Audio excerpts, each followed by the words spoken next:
সিকিম মানেই শুধু পাহাড় আর ঠান্ডা নয়, এখানে লুকিয়ে আছে প্রকৃতির দুটো শান্ত সৌন্দর্য। প্রথমে চলুন আরিতার লেক এবং দ্বিতীয় কাঞ্চনজঙ্ঘা ভিউ পয়েন্ট। 5000 ফুট উপরে দেখতে পাচ্ছেন। পাদমাজিন পৌঁছাতে আগে আমাদের যা অবস্থা হচ্ছে, কতটা উপরে আমরা পৌঁছেছি চিন্তার বাইরে।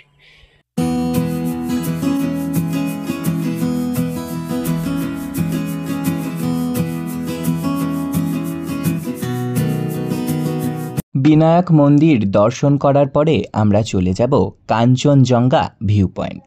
এখানে ভোরের আলো যখন বরফ ঢাকা শৃঙ্গ সোনালি হয়ে ওঠে, তখন মনে হয় প্রকৃতি নিজেই ছবি আঁকছে আকাশের ক্যানভাসে। আমরা আপনাদেরকে সাথে করে নিয়ে চললাম কাঞ্চনজঙ্ঘা ভিউ পয়েন্ট। দেখতে পাচ্ছেন এখানে সিঁড়ি দিয়ে উঠে আমাদের উপরে যেতে হবে, 5000 ফুট উপরে। এই জায়গার সিঁড়িগুলো খুবই খাড়া, ডান পাশে বা পাশে খাদ। খাদের উপরের যে পাহাড় রয়েছে, এটা পাহাড়টাকে কেটেই সিঁড়িগুলো বানানো হয়েছে। এই দৃশ্যটা আমরা জানি না কেমন হতে চলেছে, কারণ সকলেই ধীরে ধীরে গুটি গুটি পায়ে উঠে যাচ্ছে। ছুটে হাঁটতে গেলেই একটুতেই হাঁপিয়ে যাচ্ছি, এতটাই উঁচু।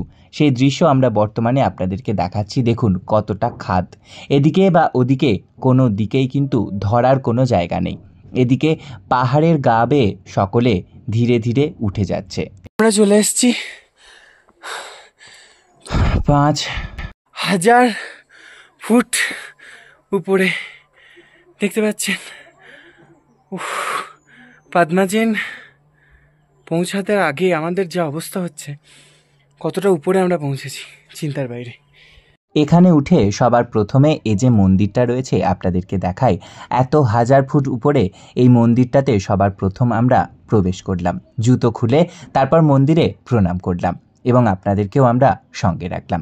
মন্দিরে প্রণাম করার পরে জায়গাটি একটু আপনাদেরকে দেখালাম। এরপরে পাশে আপনাদেরকে দেখাই, দূর থেকে কাঞ্চনজঙ্ঘাকে দেখা যাচ্ছে স্পষ্টভাবে। দেখুন এই হচ্ছে কাঞ্চনজঙ্ঘা ভিউ পয়েন্ট। কেমন লাগছে আপনাদেরকে মেঘের কোলে কাঞ্চনজঙ্ঘা ভিউ পয়েন্ট? এদিকে ম্যাডাম বসে পড়েছেন, যে জায়গাটি রয়েছে এখানে সেট করা রয়েছে, সেটের উপরে বসে উনি কাঞ্চনজঙ্ঘা ভিউ পয়েন্ট থেকে কাঞ্চনজঙ্ঘাকে দেখছে এবং আমাকে বলছে একটা ছবি তুলে দাও। এবার কাঞ্চনজঙ্ঘা ভিউ পয়েন্ট দর্শন করার পরে আমরা চারিপাশের জায়গাটা আপনাদেরকে দেখাচ্ছি। চতুর্দিকে জঙ্গলে ঘেরা এই জায়গাগুলোর পাশের থেকে আমরা নেমে যাচ্ছি আস্তে আস্তে। এখানে চতুর্দিকের পরিবেশ আমরা আপনাদেরকে দেখাচ্ছি। দেখুন দূরে রয়েছে রাস্তা, এ পাশ থেকে আমরা ধীরে ধীরে নেমে আমাদের গাড়িতে আমরা চেপে পড়ব।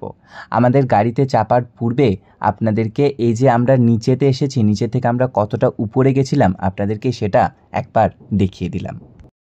কিছুক্ষণ পর কাঞ্চনজঙ্ঘা ভিউ পয়েন্ট দেখার পরে পাহাড়ের কোলেই অবস্থিত আরিতার লেক, যেখানে সবুজ বন আর শান্ত জল মিশিয়ে তৈরি হয়েছে এক পরিপূর্ণ নির্জনতা।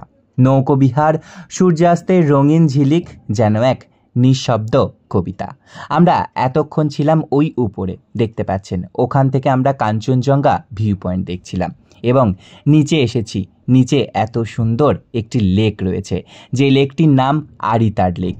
এখানে বোটিং করা হয়, রোপওয়েরও ব্যবস্থা আছে। তবে সবার প্রথম আমরা আরিতার লেকটাকে ঘুরে দেখব কিছু সময়ের জন্য, তারপর বোটিং করব।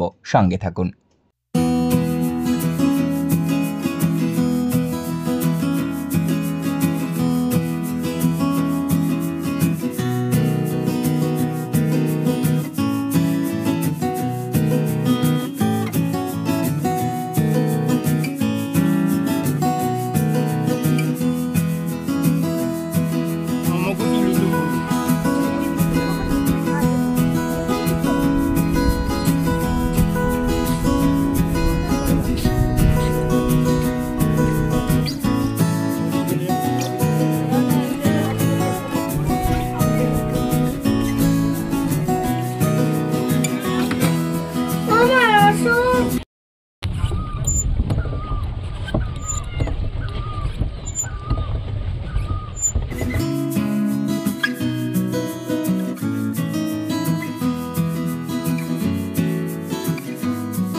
সম্পূর্ণ আরিতার লেক আপনাদের ঘুরে দেখালাম, আমরা বোটিংও করলাম, সেই দৃশ্য বর্তমানে আপনারা দেখছিলেন।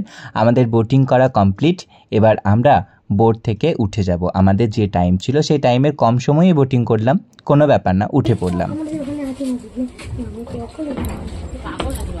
কেমন লাগলো? Just looking like a wow. Okay. Boating করতে আমাদের অনেকটা সময় লেগে গেছে, তাই এদিকে রোপওয়ে থাকলেও থাকার সত্ত্বেও আমরা উঠতে পারবো না, কারণ কেউ আমাদের জন্য আর অপেক্ষা করবে না, অনেকটা দেরি হয়ে গেছে। প্রথমে বিনায়ক মন্দির থেকে কাঞ্চনজঙ্ঘা ভিউ পয়েন্ট, সেখান থেকে আবার আমরা আরিতার লেকে খুবই মজা করলাম। এরপর আমাদের পরের গন্তব্য পাদামচেন যাওয়ার পথে একটি বাজার পড়লো। সকলে রিকোয়েস্ট করলো এই বাজারে কিছু কেনাকাটা করা যাক, তাই সকলের সাথে আমরাও নেমে পড়লাম। এই বাজারে ভিড় ছিল চোখে পড়ার মতন, তাই আমরা যেটুকু পারলাম একটা দুটো জিনিস কিনে নিলাম। দাম কিন্তু খুব একটা কম মনে হলো না, দাম ভালোই ছিল। তো বন্ধুরা, এবার আমাদের পরের গন্তব্য হচ্ছে পাদামচেন। এখন বেজে গেছে 12:30টার উপর। আমাদের ওখানে গিয়ে দুপুরের খাবার আমরা খাবো।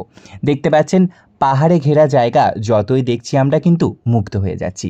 আমরা প্রথমে ছিলাম ঋষিখোলা থেকে আরেকটু উপরে উঠলাম বিনায়ক মন্দির, সেখান থেকে আমরা আরেকটু উপরে কাঞ্চনজঙ্ঘা ভিউ পয়েন্ট, সেখান থেকে একটু নেমে এসেছিলাম আমরা আরিতার লেকে, আবার আরিতার লেক থেকে চড়লাম পাদামচেন যাওয়ার পথে এখানে পারমিশন করাতে হয়, সেই পারমিশন করিয়ে অক্সিজেন সিলিন্ডার নিয়ে আমাদের উপরে যেতে হবে। কিছু সময় পর রাস্তার মাঝখানে ল্যান্ডস্লাইডিং, আমাদের বেশ কিছুটা সময় এখানে অতিবাহিত করতে হয়। কোন সকালে আমরা ব্রেকফাস্ট করে বেরিয়েছি, রাস্তার মাঝখানে আমরা শুধু ঘুরেছি, খাওয়ার কথা তো আমাদের মাথায় ছিল না। এখন বেজে গেছে প্রায় 2টোর কাছাকাছি। আমাদের এবার কিছু খেতে তো হবেই, খাবারের জন্য মন কেমন করছে আর পেটও আর মানছে না।